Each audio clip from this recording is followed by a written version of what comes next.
Good evening, YouTube. Bill number 390 in the Carolinas. What we got up on the bench today is a two-pill. Two 1446s for Mr. Joey down here in North Carolina.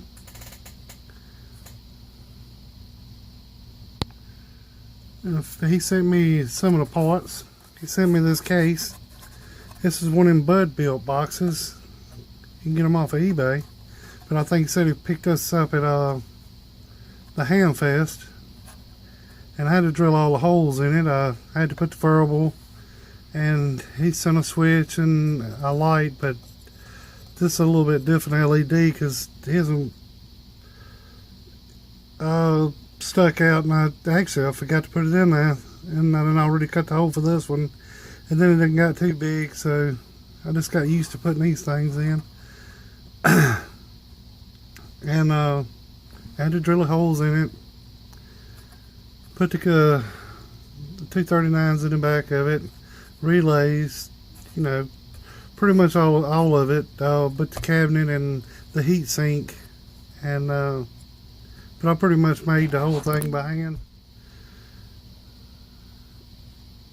And I drilled the holes in the back.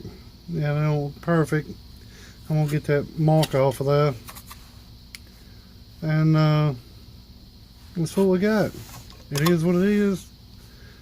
And he had some transformers and another thing, but I didn't like the size, the inner diameter of the transformer.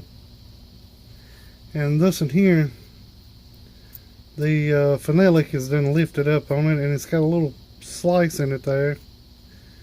If you kind of hit that with a soldering iron, it wants to either fold up or something. See how it's done peeled up. And I used a better one in it.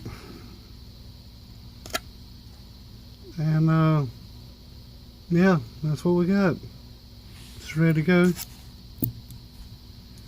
Show you what the radio is doing.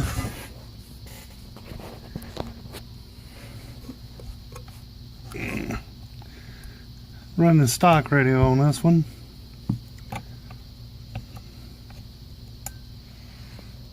It's 50 watt slug. That's what that thing's doing in the RMS. Just the radio. Just the stock Curve 29 with the modulation turned up in it with variable key on it. That's what we got through for talk through. Running back to the radio. That's 5 watt slug. Audio, good low. That's what we got for, that's 50 watt slug. Audio,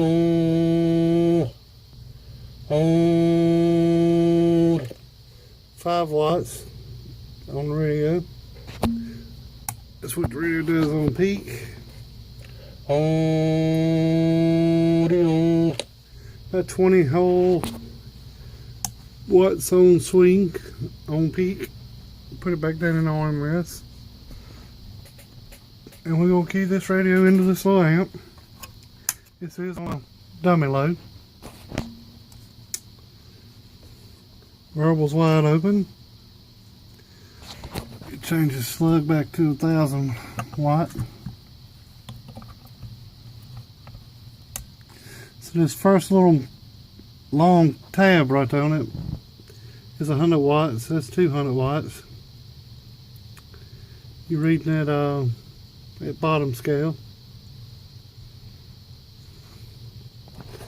Let's turn this thing on. That's what we're getting with this little stock radio driving it. Take camera focus.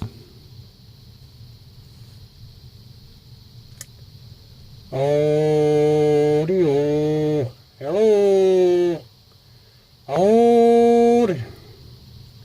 So it's about 120. Let's just say 100.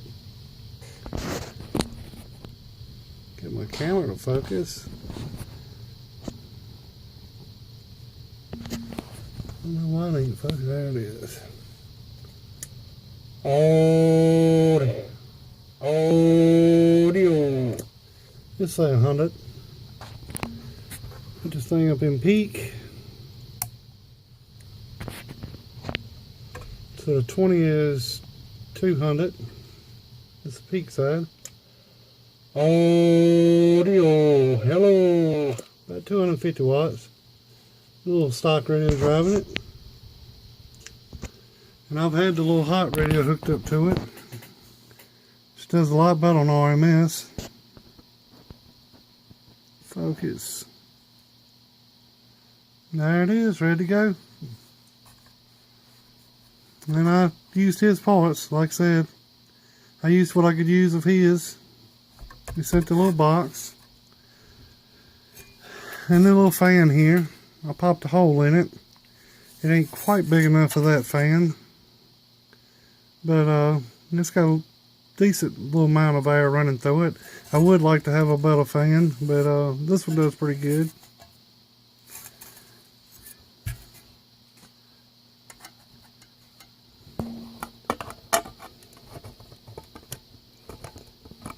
Now I would a whole lot rather have a, if that's a word, whole lot rather, I'd rather have a Fat Boy cabinet or a Dave May cabinet or something other like that to put this thing in. I'm trying to get the top on it now.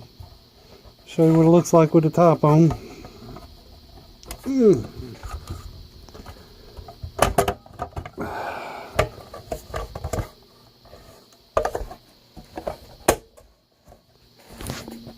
That's with the top on.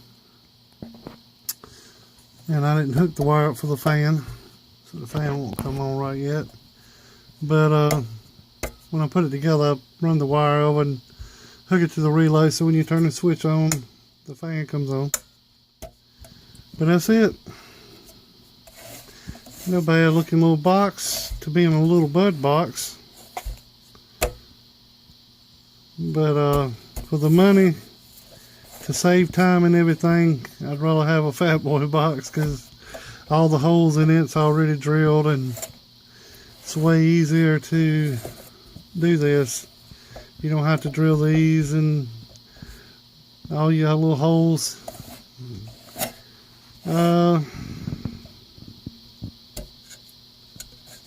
Got right much time in this little thing, since I had to drill every hole in it besides the screw holes up, and I had to knock them out. They don't come pre-knocked out. They come with a little pin to help knock them out, but that don't do too good. But we got it up and going. I think it's doing pretty good.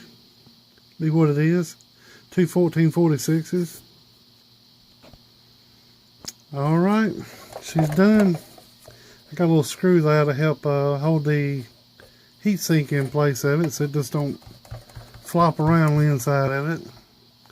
So I got that holding there, and some screws in the back holding it down. If I'd have had any sense, I'd have put the screw right here and screw right here, and then the top would have slid down on it, but wasn't thinking at the time that this actually had a lip on it. But you have to do what you do and overcome what you done. So got some good stainless steel screws go in here, and it does have a decent amount of airflow through it, so she's gonna run good. Ain't gonna be no problem. I just wouldn't want to build in this cabinet all the time because of all the drilling has to be done and the aligning, you know, put a straight line across and try to line up this hole with that hole and then punch them out and try to line up all those holes with the heat sink up underneath it. As you can see, I tried to mark it and everything, get them straight, but it didn't do as good as I hoped. So that's the way it goes when you have to drill your own. But I got the fan put on it. Mr. Rainmaker sold me this apparatus here, since he done got a nice hydraulic one. I really might step up to a nice hydraulic one, but it's worked out real good. popped a pretty little hole through it. And I put a little cowl on it. But this aluminum's real thin. And it's done real good. Done real good. I didn't even, just turned it with my, held this and turned this with a little wrench, and it went right on through it like butter.